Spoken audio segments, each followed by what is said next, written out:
This is a war. Pretty wild that this never ceased to exist since the beginning of recorded history. And if there are some things we know from the endless battles we've seen, a lot of people die, no one wins, and most importantly, the more the merrier. Or the more the stronger. It might be the rule of thumb that you need to have more to make your chances of winning. More. But as Leonidas asked Daxos's Arcadian soldiers what their professions were, one said potter, one said sculptor, one said baker. But when Leonidas asked his men what their professions were, they said, meaning it wasn't always the case. Here are some of them to prove my point. Battle of Yultong, also known as Battle of Yuldong-ri in April 1951, was one of those insane underdog moments in war history where a tiny Philippine battalion went up against a massive Chinese army and didn't just survive but left the enemy scratching their heads. The Philippine 10th Battalion Combat Team, with about 900 soldiers, faced the Chinese People's Volunteer Army. The Chinese had 40,000. Yep, 40,000 troops. It started when the Chinese launched their spring offensive during the Korean War. They were throwing wave after wave of soldiers at the United Nations command, hoping to break through the lines and score a huge victory. The 10th BCT was stationed at Yultong, a strategically important position in North Korea. Their job was simple. Hold the line. Of course, simple doesn't mean easy, especially when the enemy outnumbers you 40-1. On the night of April 22, 1951, the Chinese forces began their attack. They moved under the cover of darkness, sneaking up on the UNC positions. Then came the artillery barrage, lighting up the night sky and signaling that all hell was about to break loose. The 10th BCT braced themselves as waves of Chinese infantry charged their positions. Every time the Filipinos repelled an attack, another wave came. The Filipinos didn't panic, though. They had trained for this. Their officers and soldiers knew how to fight together, covering each other and using their terrain to their advantage. They dug in, making the most of their defensive positions. With M1 Garands, machine guns, and mortars, they held back the first waves of Chinese soldiers. The Chinese army, on the other hand, relied on numbers, hoping to overwhelm the defenders through brute force. As the night wore on, the Chinese kept coming, screaming war cries and using their famous human wave tactics. They tried to flank the Filipinos, attacking from all sides, but the 10th BCT was having none of it. They shifted their defenses, countered every maneuver, and held their ground like their lives depended on it. It's rude saying it like that because their lives really depended on it. At one point, the Chinese managed to break through part of the line. It looked bad. But instead of folding, the Filipinos launched a counterattack to push them back. They fought hand-to-hand in brutal combat, using bayonets, rifle butts, and anything else they could get their hands on. They retook their positions and kept fighting. They were outnumbered, sure, but they weren't outclassed. What made this battle even crazier was how the Filipinos handled their situation under such pressure. They were running low on ammo, food, and supplies, but they kept fighting. Their officers didn't lose their heads, and their soldiers followed orders like pros. Communication lines with the UNC were cut at one point, leaving the 10th BCT isolated, but they still managed to hold their positions. By the time dawn broke on April 23rd, the Chinese offensive had lost steam. They had thrown tens of thousands of soldiers into the fight and taken heavy casualties. The 10th BCT, on the other hand, was battered but still standing. They had held their ground and inflicted severe losses on the enemy. The Chinese were forced to retreat, leaving behind piles of their dead and wounded. Battle of Gate Pa. The Battle of Gate Pa in 1864 was one of them. About 230 Maori defenders faced off against the British Empire's 1,700 soldiers. These Brits came with weapons level of weapons, and a smug sense of superiority, probably coming from a colonizer standpoint. The British came storming into Tauranga in New Zealand with the usual colonial arrogance. They wanted to seize Maori land and make an example of anyone who resisted. The Maori, however, weren't about to roll over and play dead. They set up a defensive position at Gate Pa, a carefully designed system of trenches and bunkers that made the most of the terrain. The British began their attack with an intense artillery barrage, firing over 40,000 shells into the Maori defenses.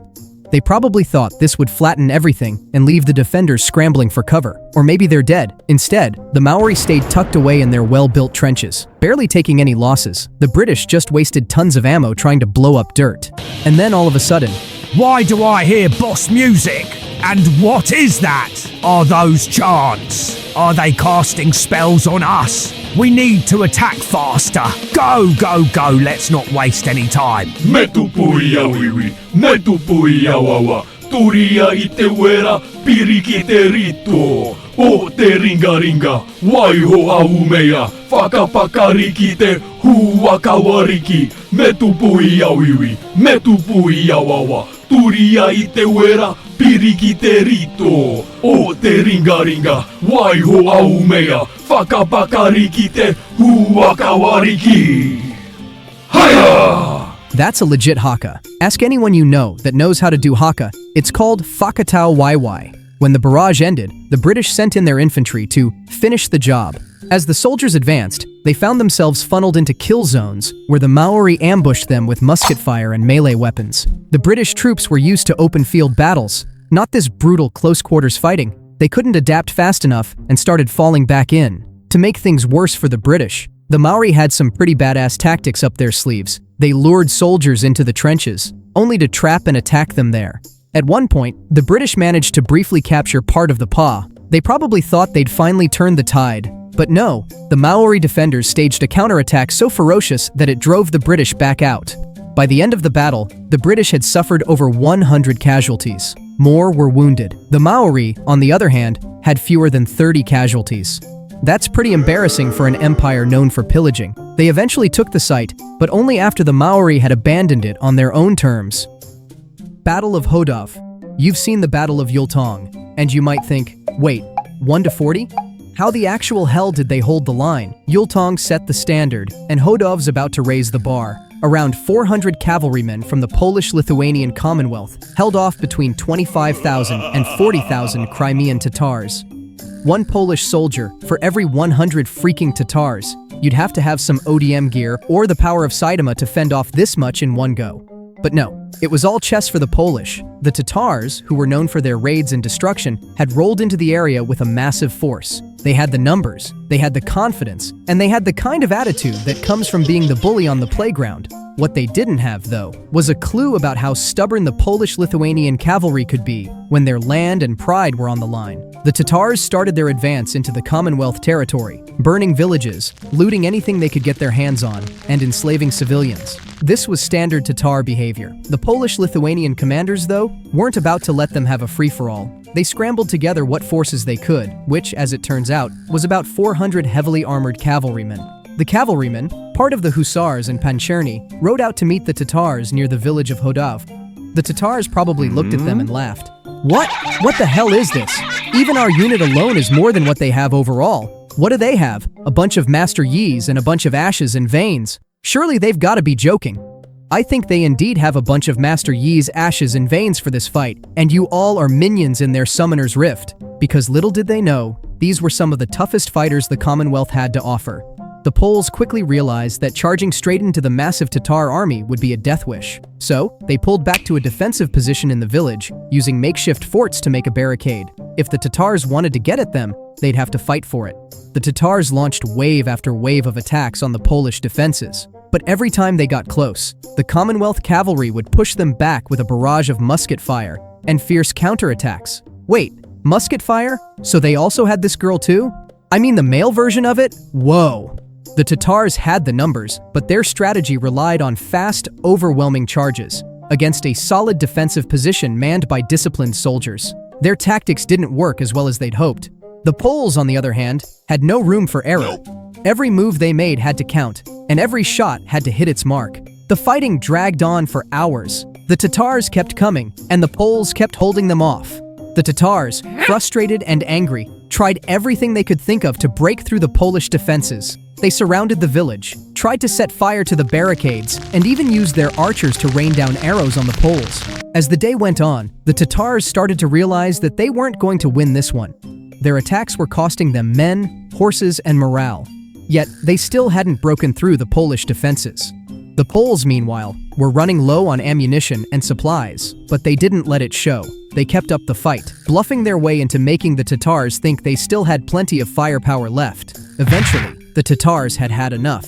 They pulled back, deciding that this wasn't worth the effort. They had lost too many men and gained nothing in return. The Poles, battered and exhausted but alive, had won the day. Imagine if they knew how to trench back then. Wait, that's a bad idea. Moving on. Battle of Marathon. The Battle of Marathon began in 490 BC when the Persian Empire, under King Darius I, launched an invasion against Athens. The Athenians had supported a rebellion in Ionia, one of Persia's territories, and this angered Darius. To punish Athens and assert Persian dominance, he sent an army of approximately 25,000 infantry and cavalry to Greece. The Persian forces landed on the plain of Marathon, northeast of Athens, and set up their position. The Athenians, with around 10,000 hoplites, marched out to face the much larger Persian army. They positioned themselves strategically near the Persians, but avoided direct confrontation at first. Aware of their disadvantage, the Athenians sent Pheidippides to Sparta to request reinforcements. Sparta delayed its assistance, leaving Athens to manage the situation alone for the time being. Even though they were outnumbered, the Athenians calmly waited for the perfect time, to attack. After many days of calm, the Persians began preparing part of their force to go back to their ships.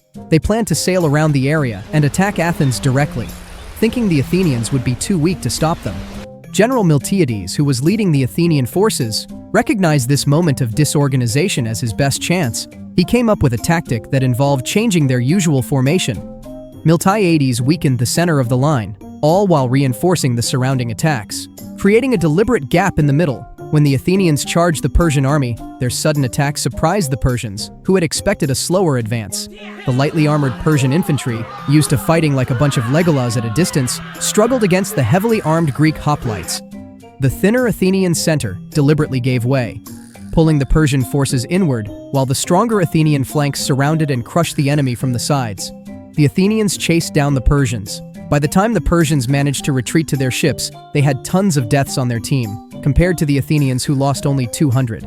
Battle of Salsu River. It all began in 612 AD, during the Goguryeo-Sue War. It was one of those, "you've got to be kidding me" moments in history. Simply, the 10,000 Goguryeo soldiers were about to face 300 soldiers from the Sui dynasty. Wait, 300? This isn't Sparta. Let me just draw 3 more zeros there, and we have a battle. 10,000 versus 300,000. It was like St. Bartholomew's population fighting off French Guianas. What could possibly go wrong? The Sui dynasty, led by Emperor Yang, had a beef with Goguryeo and sent a massive army to crush them. This wasn't some small raid either. The Sui troops were armed to the teeth, ready to stomp out any resistance. The campaign had been dragging on though, with the Goguryeo forces playing smart and avoiding direct fights whenever possible. They used guerrilla tactics to tire out the Sui forces, chipping away at them little by little. By the time the Sui army reached the Salsu River, they were already worn out and their supplies were running low. Nice planning. General Ulji Mundok of Goguryeo was the mastermind behind the battle. The guy was a genius when it came to strategy, and he had a plan to end the Sui invasion once and for all. First, he had the river dammed upstream, creating a huge reservoir of water. Meanwhile, the Sui army was marching right into his trap, completely unaware of what was about to go down. You'd think a general leading 300,000 troops would be a little more cautious, but nope, just rain them Chinese troops down to Korea. When the Sui forces reached the river, they saw what looked like a small and manageable stream. They didn't know that upstream, Ulji's men were holding back a flood just waiting to be unleashed. The Sui army began crossing the river, thinking they had finally caught up with the Goguryeo forces. As they were mid-crossing, General Ulji gave the order to release the dam. A massive wave of water came rushing downstream, giving thousands of Chinese the Noah's Ark treatment. Those who survived were disorganized and vulnerable, standing there soaking wet and confused. This is when the Goguryeo army attacked. Ulji's forces charged in with perfect timing, smashing into the remaining Sui soldiers like a sledgehammer. The Sui troops, already weakened and exhausted, couldn't put up much of a fight. Thousands more were killed, and the survivors were forced into a full-blown retreat. Out of the original 300,000 soldiers, only a fraction made it back alive. This is the second time the Chinese lost in this video. All they had before was numbers. In this day and age, not only do they have numbers, they have massive amounts of nukes. Unless you're the freaking Avatar, no way you can beat that with water now. Well. Capture of Belgrade. This is probably the only one on this list that doesn't include violence. Maybe threats of it, but still, they were just threats. It all started during the Axis invasion of Yugoslavia. Fritz Klingenberg, a German SS officer, was leading a reconnaissance mission with just a tiny crew of 6 to 10 German soldiers.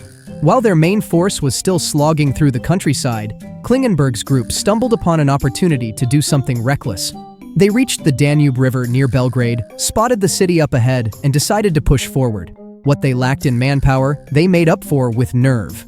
Call it daredevil, because I will call it that too. The group managed to hijack a small boat to cross the river. The Yugoslav army, which should have been patrolling the area, either didn't notice or simply underestimated the small German unit. Once across, Klingenberg and his men approached the outskirts of Belgrade, running into little resistance. Either the Yugoslavs were caught off guard, or they assumed no one would be crazy enough to attack the city with numbers just enough to fit in a football starting 11. Either way, joke's on them. As they advanced into the city, Klingenberg's group started to go insane. They blew up a Yugoslav patrol vehicle to make it seem like they were part of a larger, coordinated attack. Then they captured a couple of Yugoslav soldiers, interrogating them for information about the city's defenses. By now, it was becoming clear that the defenders had no idea what was going on. Klingenberg, sensing another opportunity, decided to go big and just hope to be saved by plot armor. He and his men walked straight into the city, planting German flags on prominent buildings. The locals, seeing the flags and hearing gunfire, assumed that the entire German army had arrived. Klingenberg kept up the act, sending messages to the city's authorities claiming that Belgrade was surrounded by German forces and resistance was pointless. You are now surrounded by us. Widerstand ist zwecklos, du Tschusch. Komm einfach runter und niemand wird verletzt außer allen. Wenn einer von euch versucht, der nächste deutsche Held zu werden, werden wir euch mit einem Luftangriff da rausholen. He demanded their surrender, and incredibly, the bluff worked. The Yugoslav garrison, completely fooled, surrendered the city without firing a single meaningful shot. To sweeten the deal, Klingenberg reportedly told the city officials that if they didn't comply, he'd call in airstrikes and artillery bombardments. The fact that he had neither air support nor artillery didn't seem to matter. The threat alone was enough to seal the deal. By the time the main German forces arrived, they found Klingenberg and his tiny crew already in control of Belgrade. The city's garrison had disarmed, and the local population was under the impression that the Germans had swept in with overwhelming force. In reality, it was just one officer with a handful of men, a big mouth, and an even bigger pair of balls to swindle an entire city garrison. The Battle of La Colle Mills. The Americans started their march toward La Colle Mills in March 1814. Their goal was to weaken British control in the area by taking the small but strategically important outpost. The British garrison at the mills had fortified the area, turning the mill building into a makeshift fortress. With thick stone walls and a defensible position, the garrison knew they'd have to rely on their wits to survive. The United States troops, under the command of Major General James Wilkinson, approached the area with confidence. Maybe too much confidence. Wilkinson's forces were a mix of regular soldiers and militia. And while they had the numbers, the wheels on their bus don't go round and round. Coordination might have been something they had in their bodies, but not with others. And it showed in the pew-pew-pews. When the Americans reached La Colle Mills, they started their attack by bombarding the mill with artillery fire. Then the American cannons were either poorly placed or weren't properly oiled up. I swear to God, if the search for this video is 1814 cannon oiled up, I'm crashing out. Wait, I forgot. This is YouTube, not TikTok. My bad, but those cannons barely made dents in the stone walls. The defenders used what they had to the fullest, though. They stayed behind cover and fired back with stinginess and bullets that Mr. Krabs would be proud. The British defenders were led by Lieutenant Colonel Richard Hancock. We are all mature people here, so let's not laugh at his name. He probably got bullied for it. Hancock made sure no ammunitions hit air. Meanwhile, the American forces struggled to coordinate their attacks. They tried to assault the mill multiple times, but each attempt ended with heavy losses and no progress. Adding to the Americans' problems was the terrain. The area around La Colle Mills was swampy and difficult to navigate, especially for an army carrying heavy equipment. The British defenders used this to their advantage, setting up obstacles and ambush points to slow the attackers down even more. Every time the Americans tried to regroup and push forward, they found themselves stuck in mud or under fire from a hidden position. As the battle dragged on, morale among the American troops began to crumble. They had come expecting a quick and decisive victory, but they were stuck in a frustrating stalemate against a much smaller force. Wilkinson's leadership didn't help matters. He failed to adapt his strategy to the situation, sticking to the plan when the plan never comes true unless you're Michael Schofield. He called for a retreat too late. Richard definitely got his hand on his last name after that win. Battle of Montgessard. It was 1177 AD. In the red corner, having 4,000 troops, the Kingdom of Jerusalem. In the blue corner, they stand big at 26,000 soldiers prepared for battle. It's Saladin's Ayyubid Sultanate. It all started when Saladin decided he'd had enough of the Crusader presence and marched his massive army toward the Kingdom of Jerusalem. His forces advanced with confidence, as you might imagine a guy leading 26,000 troops against a measly 4,000 would. The Crusaders, led by King Baldwin IV, weren't exactly sitting pretty either. Baldwin was suffering from advanced leprosy, but even with a sickly king and a tiny force, they weren't about to roll over and let Saladin walk all over them. Saladin's march through the kingdom was bold, almost arrogant. He had split his forces into smaller units, focusing on raiding and pillaging. But overconfidence is a weakness. King Baldwin, seeing this division, quickly rallied his knights, including the Templars. Baldwin's plan was to simply go for the kill immediately, rather than batter them up, simply because they don't have the ability to do it. The Crusaders intercepted Saladin's army near Montgazard. Saladin's troops, weighed down by loot from their earlier raids, were probably not in the mood for a full-blown fight. Baldwin and his men wasted no time and launched a surprise attack. You'd think a guy with leprosy might take it easy, but not this guy. Baldwin carried a relic of the True Cross, which served as both a rallying symbol and a major morale boost for his troops. Meanwhile, Saladin's forces were caught off guard. His army was spread thin, tired, and unprepared for Christianity to be shoved down their throats. The Crusaders' tight formations and heavy cavalry smashed into Saladin's lines. Saladin's troops, mostly light cavalry and infantry, were no match for the heavily armored knights. Saladin's army quickly fell apart under the relentless attacks. His men were pushed back, trampled, and slaughtered. Saladin himself barely escaped with his life. He fled the battlefield, abandoning his men and leaving them to fend for themselves. By the end of the battle, the Ayyubid forces were in full retreat, their grand campaign reduced to shambles. Saladin's humiliation was complete. Might as well be ready to go to church every Sunday. Battle of Fei River. The former Qin dynasty had a massive army, nearly 870,000 strong, set to crush the Eastern Jin dynasty's smaller force of about 80,000. It was a full-scale invasion aimed at dominating southern China. The Qin forces, led by Fu Jian, crossed into Jin territory confident they'd steamroll through. The Eastern Jin, led by General Zi Shi and later Zi Xuan, knew they were massively outnumbered. Instead of panicking, they prepared defenses along the Fei River. Zi Xuan organized his troops into well-coordinated units and placed heavy emphasis on discipline. They strengthened their position while keeping an eye on the advancing Qin forces. Zi Xuan wasn't about to let his smaller army get overrun before he got to play chess with 800,000 plus troops. When the Qin forces reached the Fei River, they found the Jin forces waiting across the water. Fu Jin ordered his troops to cross, but they got archered and blocked by the Jins. Zi Xuan, seeing the perfect timing, played the "I'm going to retreat my troops to reload" card. Then the Jins was able to cross the river for a more fair fight, but by this point, it was a "call an apothecary, but not for me" type of scenario. This was bait, pure and simple, and Fu Jian fell for it. As the massive Qin army moved back to reposition, the massive size of their forces made it hard to keep it orderly.